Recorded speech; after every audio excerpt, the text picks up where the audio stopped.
안녕하십니까. 주소망TV 김영민 목사입니다. 설 명절 연휴 잘 지내셨는 줄 믿습니다.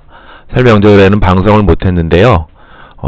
좀 쉬었고요. 오늘은 이번 주부터 다시 특강 누가복음 5번째 시간, 그래서 누가복음 2장 21절로부터 52절까지의 말씀으로 은혜를 나누며 함께 방송을 진행하려고 합니다.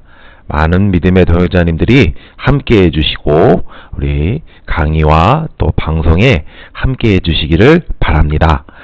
페이지 넘겨보겠습니다. 2장 1절서부터 41절의 말씀인데요. 2장은 두 부분으로 나눕니다. 21절서부터 40절, 우리가 보려는 부분을 얘기하는 거예요. 41절서부터 52절, 이 부분이죠. 이 부분은 나누는데 두 선지자라고 할 수 있어요. 선지자 시몬과 또 안나, 그 다음에 이거는 어린 예수님이 예루살렘 성전에서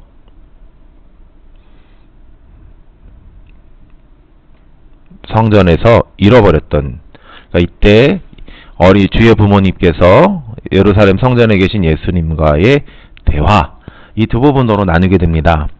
그랬을 때 첫 번째 2장 1절서부터 41절을 다음 같은 부분으로 살펴볼 수가 있어요. 1절서부터 27절 사건의 배경이죠. 율법의 전례대로 아기 예수님 오셨어요. 이 전례대로 아기 예수님이 어디에 오셨냐면 예루살렘에 오셨어요. 예루살렘 성전에 오셨어요. 근데 이때 누굴 만나느냐 하면 시몬 선지자를 만나게 돼요. 이 부분 이렇게 돼 있어요. 네, 두 번째 부분 28절서부터 35절. 이제 시몬 선지자가 하나님을 찬송하고 예수님에 대해서 예언했어요. 이 아마 이 두 가지가 같이, 따로 하나님 찬송, 따로 예수님 찬송이 따로 이런 건 아니고요. 이 부분이 같이 되어 있어요. 28절서부터 32절. 예수님은 하나님의 구원이자 이방을 비추는 빛이요 이스라엘의 영광이다 라는 부분. 33절서부터 35절. 예수님은 비방을 받는 표적이며 마리아의 마음을 찌르게 할 것이다. 요 두 부분이죠. 비방을 받는 표적이며 마리아의 마음을 찌르게 할 것이다. 이 부분에 대해서 얘기하고 있어요. 요게 중심이고요. 그 다음에 안나 선지자가 얘기가 나와 있어요. 안나 선지자 역시 아기 예수님을 보고 하나님의 구원자에 대해서, 하나님의 속량에 대해서 말씀하고 있어요. 이 부분이 전체 흐름이라고 21절서부터 40절까지의 전체 흐름인 것입니다. 다음 페이지 보겠어요. 근데 몇 가지 제가 강의를 진행하면서 다 하나하나 하지는 않아요. 하나하나 할 수도 없고요. 저는 이제 그래서 지금 특강 시리즈라고 하는데 제목을 바꿔볼까도 생각 중인데, 핵심 포인트만, 중요한 부분들만 집어요. 그랬을 때 몇 가지 이 부분 41절에서부터 우리 21절에서부터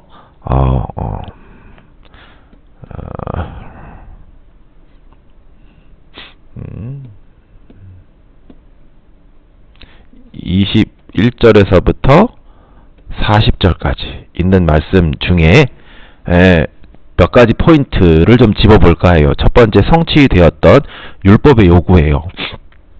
그랬을 때 이 배경이 되기도 하는데, 예수님이 왜 예루살렘에 올라갔습니까? 라고 했었을 때 두 가지가 이 율법이 요구하고 있어요. 첫 번째는 레위기 12장 2절서부터 4절이에요. 내용을 보시면 이스라엘 자손에게 고하여 이르다, 여인이 잉태하여 남자를 낳으면 그 7일 동안 부정하리니 곧 경도할 때와 같이 부정할 것이며 제8일에는 그 아이의 양피를 뵐 것이요 그 여인이 오히려 33일이 지나야 사녀리 깨끗하리니 정결케 되는 기한이 차기 전에 성물을 만지지도 말며 성소에 들어가지도 말며 라고 되어 있어요. 사랑하는 동역자 여러분, 지금 이 얘기는 속죄제 얘기하고 있는 겁니다. 속죄제 대략 40일 동안은 부정해요. 부정하기 때문에 갈 수가 없어요. 성물이라든지 성전에 들어갈 수가 없어요. 근데 40일이 지나고 난 뒤에는 이 속죄제를 드리러 가는 거예요. 속죄제를 드리러 가는 거예요. 아마도 여기에 포함되어 있는 거는 제가 볼 때는 중심적으로는 마리아겠죠.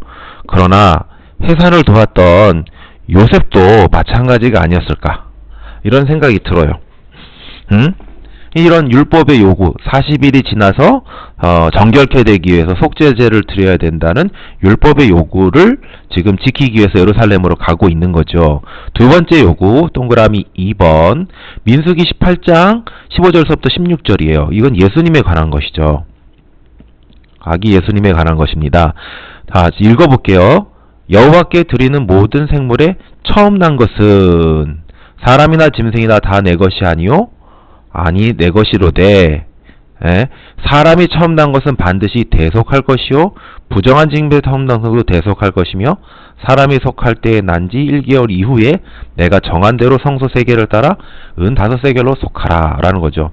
이 처음 난 것은 다 하나님의 것이니까 하나님의 것을 속하라 라는 것입니다. 이 내용 때문에 처음 난 장자를 하나님께 드려야 된다 라는데 그 대신에 5세겔로 드려라 라는 것이죠. 이럴 때 이런 규정 때문에 예수님께서 올라오신 게 아니라, 근데 예수님은 이 대속하셨다, 이 성소의 세겔로 대속하신 게 아니라 아마도 하나님께 드려진 것이 아닌가. 왜냐하면 본문에 대속했다는 뭘로 성소의 세겔로 대속했다는 구절이 나오지 않아요. 하나님 앞에 드림이 되기 위해서, 받침이 되기 위해서 올라온 것이 아닌가라고 생각해 볼 수가 있어요. 이런 율법의 요구들을 지키기 위해서 마리아와 요셉이 어린 아기 예수님을 데리고 예루살렘 성전으로 올라왔던 것이죠. 다음에 세 번째입니다. 그래서 선지자 시므온을 만났어요. 시므온을 만났을 때 시므온이 여러 가지 얘기를 하는데 저는 두 가지로 내용이 구분된다고 생각해요. 하나는 영광의 구원에 관한 것. 그래서 이거는 영광의 구원, 내가 하나님의 구원을 받습니다 라는 표현이 있어요. 하나님의 구원을 받습니다 하는 표현이 있어요. 한번 잠깐 바이블웍스를 켜놓고 볼까요? 바이블웍스를 켜놓고 보겠습니다. 조금만 기다려주세요. 바이블웍스는요, 성경을 연구하는데 많은 강력한 연구 프로그램이라고 할 수 있어요. 그래서 목사님들 사이에서는 꽤 유명한 거고요.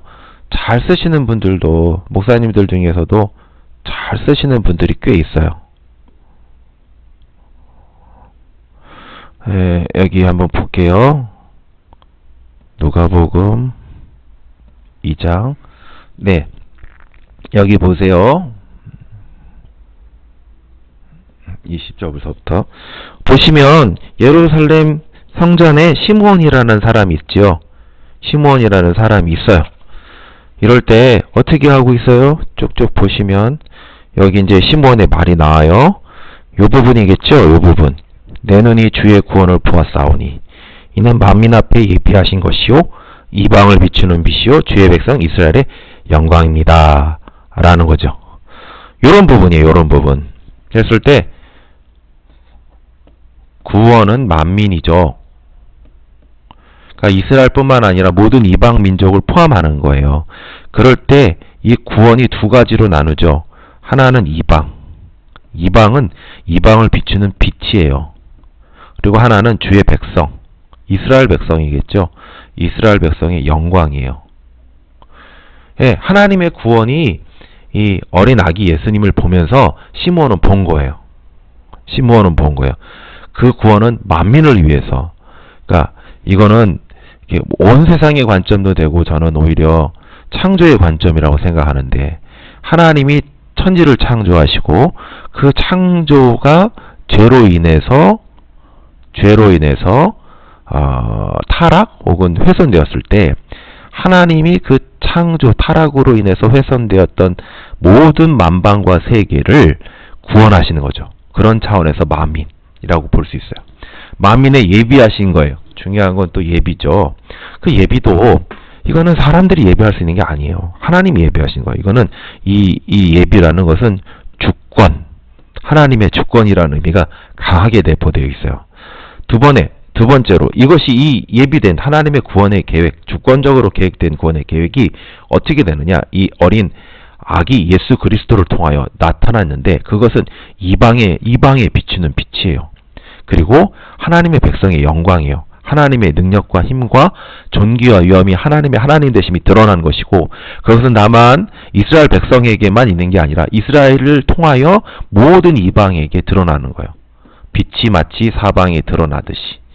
네, 이게 지금 첫 번째로 하는 말이고요. 고난과 관련하여서도 많은 사람들을 패하고 볼까요 한번. 네, 보세요.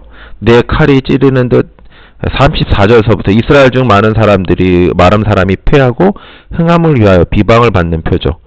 여기서 중요한 건 비방을 받는 표적이죠. 비방을 받는 표적입니다.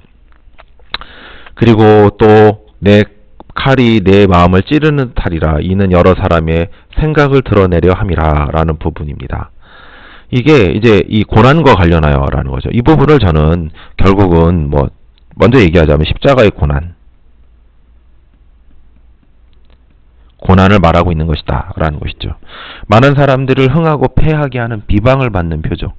예수 그리스도가 왜 비방을 받는 표적이냐면 그 중심에 여러 가지 기적이라든지 이사라든지 이런 부분에 있어서 안식일을 했다든지 이런 것도 있겠지만 그 중심에 여하튼 그 중심에 그리스도의 십자가의 대속의 죽음이 있다는 것은 부인할 수가 없어요. 부인할 수가 없어요. 왜냐하면 그 십자가의 죽음은 유대인들에게는 부정한 것이에요. 이방인들, 헬라인에게는 어리석은 것이에요. 예, 이 비방을 받는 표적이 될 수밖에 없다고요. 그렇지만 우리가 여기에는 기본적으로 많은 사람들을 다 지우고 하죠. 지우고 하겠습니다.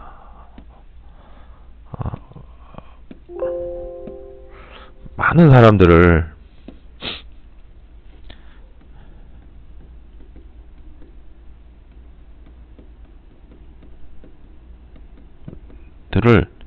둘로 나눕니다. 예수님을 영접하는 사람, 이건 흥하는 사람이죠. 예수님을 거절하는 사람, 패하는 사람이죠. 네. 이 중심에 그리스도의 십자가가 있는 거죠. 그러니까 이 분열, 이 십자가의 죽음은 모친이신 마리아의 마음을 칼이 찌르는 듯 고통과 고난을 받게 할 수밖에 없습니다. 요 내용을 얘기하고 있는 거예요. 근데 이 내용이 이사야서 60장 1절에서부터 3절, 이사야서 8장 14절에서부터 15절까지의 말씀에 예언과 연결되어 있어요. 내용을 읽어보시면 이사야서 60장 1절에서 3절 일어나라 빛을 발하라 이는 내 빛이 이르렀고 여호와의 영광이 내 위에 임하였음이라. 그렇죠. 이 빛이라고 표현되죠. 보라 어둠이 땅을 덮을 것이며 캄캄함이 만민을 가리우려니와 오직 여호와께서 내 위에 임하실 것이며 그 영광이 내 위에 나타나리니 열방은 내 빛으로 열왕은 비치는 내 광명으로 나오리라. 이게 하나님의 종말에 세우실 그 종으로 인한 회복이죠. 회복을 얘기하고 있어요. 이 구원을 얘기하고 있는 것입니다. 이게 요 영광의 구원, 요것과 관련되고 고난과 관련해서는 이사야 8장 14절서부터 15절 제가 보면 그가 거룩한 피할 곳이 되시리라. 그러나 이스라엘 두 집에 거치는 돌 걸리는 반석이 될 것이며 예루살렘 거민의 함께 함정 올무가 되시리니 많은 사람들이 그로 인하여 거칠 것이며 넘어질 것이며 부러질 것이며 걸릴 것이며 잡힐 것이니라. 이게 요 부분이죠. 여기 이제 마태복음 10장 34절과 연결이 있어 이해해 보시면 더 분명해져요. 예수님이 직접 자신에 대해서 얘기를 하고 있는 부분이에요. 내가 세상에 화평을 주러 온 줄로 생각하지 말라. 화평이 아니요 검을 주러 하노라 라는 거예요. 이게 보면은 이게 여기서 뒤에 보시면 형제와 형제, 자매, 부모와 자식, 부부. 이게 뗄래야 뗄 수 없는 관계죠. 이 관계에서도 이걸 다 끊어낸다는 거예요. 끊어낸다는 거예요. 그러니까 이게 기본적으로 분리를 얘기해요. 왜 이런 분리가 일어나느냐? 여기 나타난 대로 거민에게는 함정과 올무가 돼요. 거칠 것이고 넘어질 것이에요. 이러니 분리가 될 수밖에요. 분리가 될 수밖에 없어요. 예수님은 근본적으로 예수님에 대해서 묻습니다. 너희는 나를 누구라고 하느냐? 이 예수님에 대한 태도는 근본적으로 정체성입니다. 정체성. 여기에는 중간이 없어요. 여기에는 어설픈 연대가 없어요. 네, 타협이 없어요. 그래서 예스와 노아, 노 이걸로 분명히 나누는 거예요. 이 정체성으로 분명히 나뉘어지는 거예요. 네. 이 정체성, 이 예수 그리스도의 십자가가 그 십자가에 달리신 주님이 그 십자가에 달리신 주님을 바라보는 사람으로 하여금 분리를 하게 한다는 거예요. 그 정체성, 예수 그리스도의 십자가, 그 십자가에 달리신 주님이 하나님의 아들이라고 예스 받아들이는 사람들에게는 예수님은 흥하게 하는 자예요.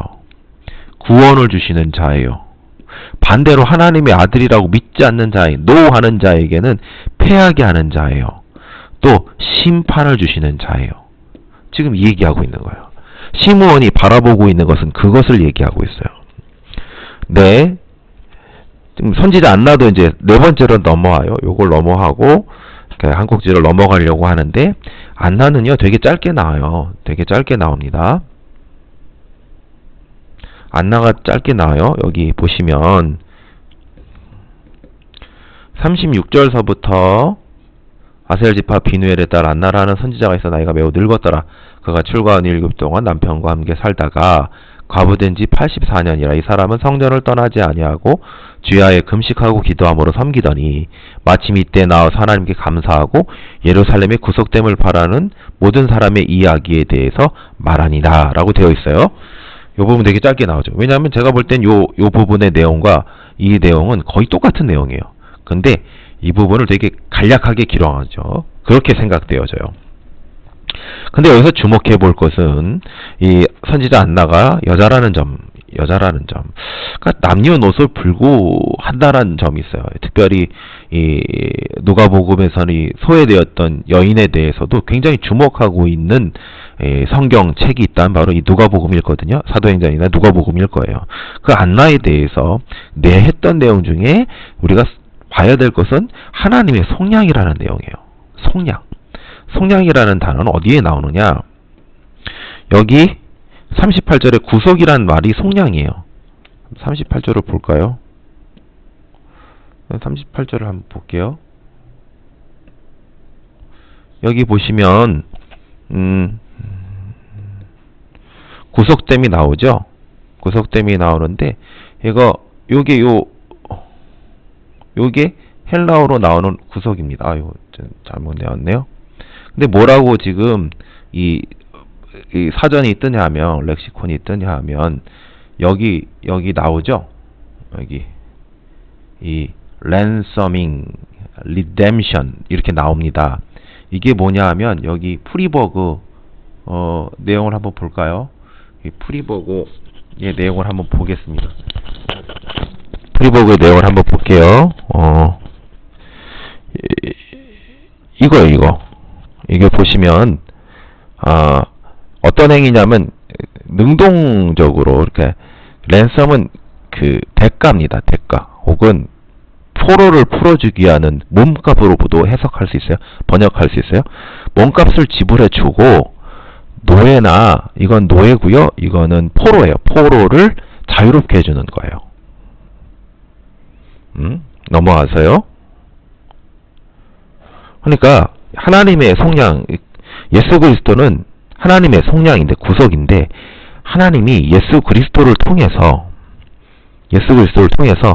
이 포로로 되고 노예되었던 자의 몸값 혹은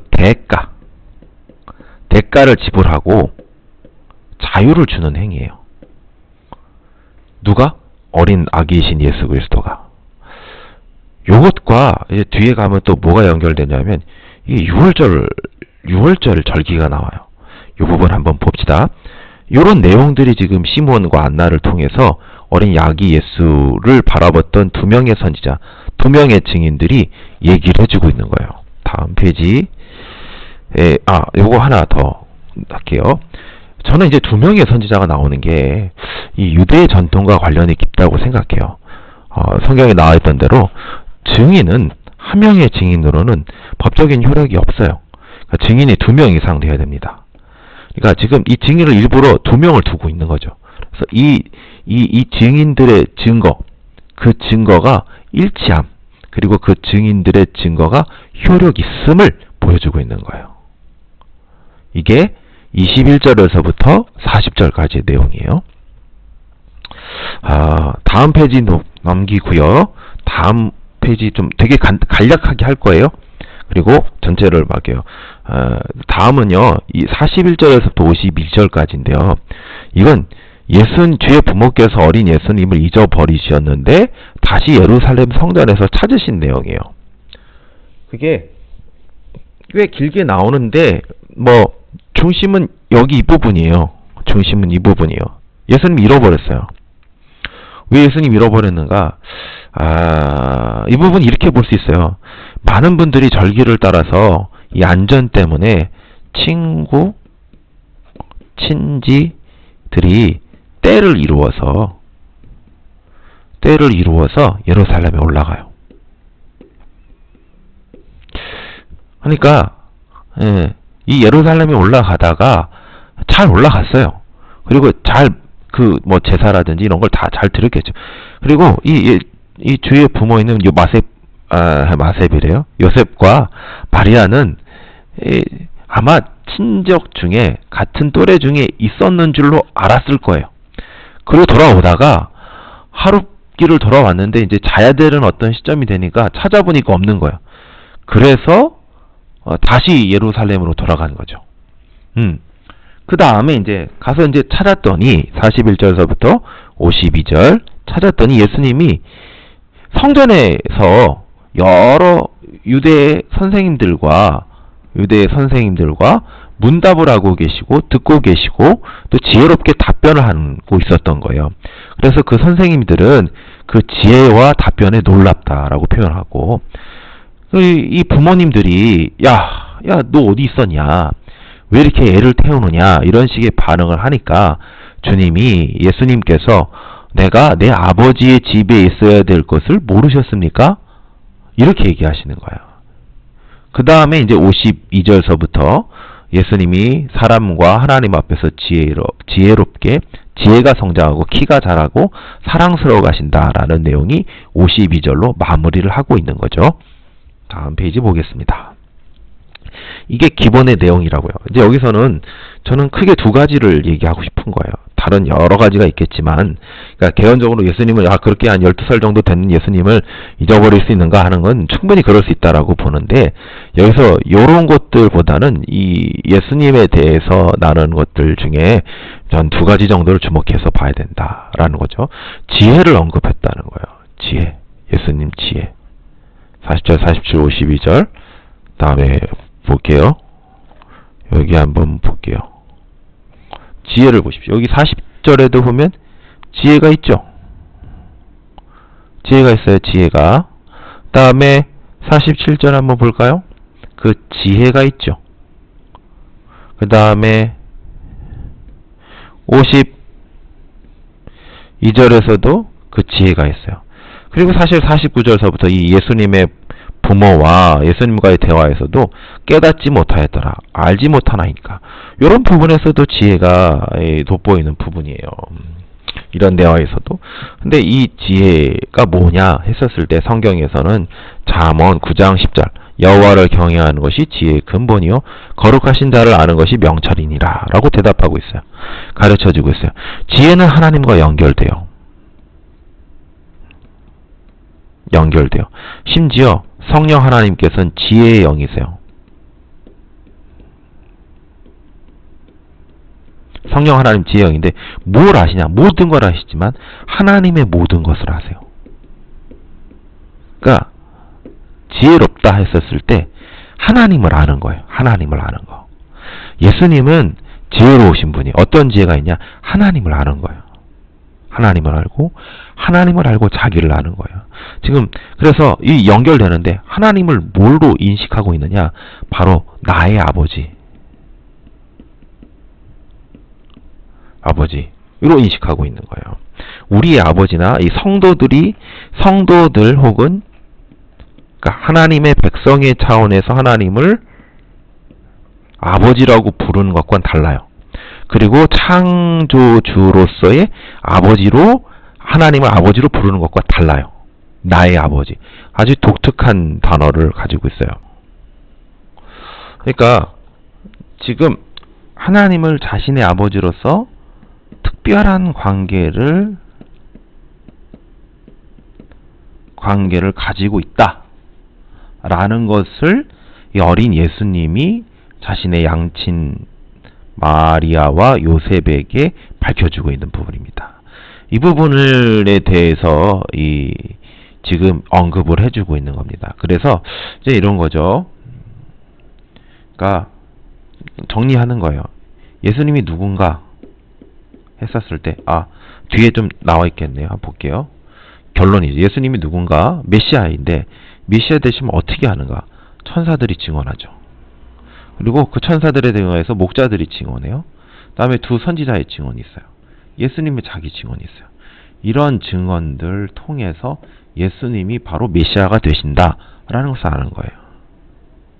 그리고 여기엔 분명히 예수님의 낮아지심이 나와요. 빈방이 없어서 구유에 누우신 예수님이 나오고 어린 아기 예수님, 다음에 어린 예수님이 나와요. 근데 그 속에서 선지자들은 항상 하나님의 구원과 영광을 봐요. 근데 이것은 율법과 성전의 제사와 긴밀히 연결되어 있어요. 예수님은 율법의 요구를 다 만족시키세요. 그리고 여기서 나왔듯이 나오고 있는 것은 속죄제, 다음에 유월절, 절기를 지키는 것이죠. 또 여기서 항상 나오고 있는 것은 예루살렘 성전이에요. 이게 뭘 의미하고 있는가? 어떻게 어떻게 하나님의 영광이 나타날 것인가? 어떻게 메시아가 메시아됨이 드러날 것인가? 이미 이것은 구약에 모형이 있어요. 어떤 모형이죠? 제사의 모형이 있어요. 예, 6월절 어린 양이죠. 6월절 어린 양의 십자가의 피, 6월절 어린 양의 피로 이 출애굽 이스라엘 백성들이 하나님의 사자로부터의 심판을 피하고 나아가서 애굽의 포로 되었던 것에서 자유롭게 되었죠. 해방하게 되었죠. 근데 여기에 중심에는 이 6월절 어린 양이 있어요. 이 6월절 어린 양의 참된 실체는 바로 예수 그리스도죠. 또 속죄제 마찬가지죠. 어떻게 죄악으로 인하여 더러워진 자를 깨끗이 회복하게 되는가? 속죄제. 그건 보혈의 피로 되는데 이것도 마찬가지로 제사죠. 제사. 이 제물의 피인데 이 제물의 피로 깨끗해지고 정결해지는데 이것이 지금 예수님의 구원받았음, 그 다음에 시므온의 고백대로 찔리게 함, 마음을 찌르게 함, 혹은 또 사람들을 분열케 함, 십자가의 죽음을 암시하는 그런 것들을 통해서 나타나고 있는 겁니다. 그러니까 이게 이 배경으로 지금 율법과 성전의 제사들이 배경으로 제시가 돼요. 그리고 예수 그리스도가 구원으로 제시가 된단 말이에요. 그러니까 이 구약의 모형이 누구에게 다 적용될 것인가? 이 십자가에 달리신 예수 그님에게 적용될 수 있다는 것을 암시해주고 있는 것입니다. 사랑하는 동역자 여러분, 말씀을 맺고자 하는데 지금 시므온이라든지 또 안나라든지는 다 사람이시고 낮아지신 그리스도에게서 하나님의 영광을 보았고 그 고난의 맥락을 통하여 구원을 봤어요. 그러나 많은 사람들이 하나님의 낮아지심, 예수 그리스도의 낮아지심과 비하, 또 십자가 속에서 하나님의 영광을 보지 못하고 다른 것 속에서 하나님의 영광을 보려고 해요. 여러분, 높아지신 그리스도, 낮아지신 그리스도, 이 두 가지를 분리해서 생각할 수는 없겠지만 이 땅의 사람들이 자꾸 영광과 번영과 성공에서 하나님의 영광을 찾으려고 하는 것은 분명히 잘못된 것이고 그 속에서 영광이 드러나지 않습니다. 성경은 증언하고 있습니다. 낮아지신 그리스도에게서 높아지신 하나님의 놀라운 구원을 볼 수 있다는 것을 언급해주고 있고 말씀해주고 있습니다. 우리는 그와 같은 사람들, 이런 증인들처럼 땅끝까지 낮아지신 그리스도가 하나님의 아들이며 십자가에 달리신 그리스도가 하나님의 아들로서 우리를 대신하여 죽었다는 대속의 죽음의 복음을 전해야 되는 증거자가 되어야 될 줄로 믿습니다. 우리도 역시 그 복음을 위하여 낮아지고 또 겸손해지고 그 은혜, 그 사랑하심, 그 긍휼하심에 항상 찬송해야 될 줄로 믿습니다. 그와 같은 믿음의 동역자 여러분 되어지기를 주의 이름으로 축원합니다. 여러분, 이 강의가 좋으셨다면 구독과 좋아요를 눌러주시고요. 많은 분들에게 이 채널을 좀 알려주시기를 부탁을 드리겠습니다. 감사합니다. 다음에 또 누가복음 다시 만나 뵐 거고요. 또 하이델베르그 제자양육도 많은 시청을 부탁을 드리겠습니다. 감사합니다.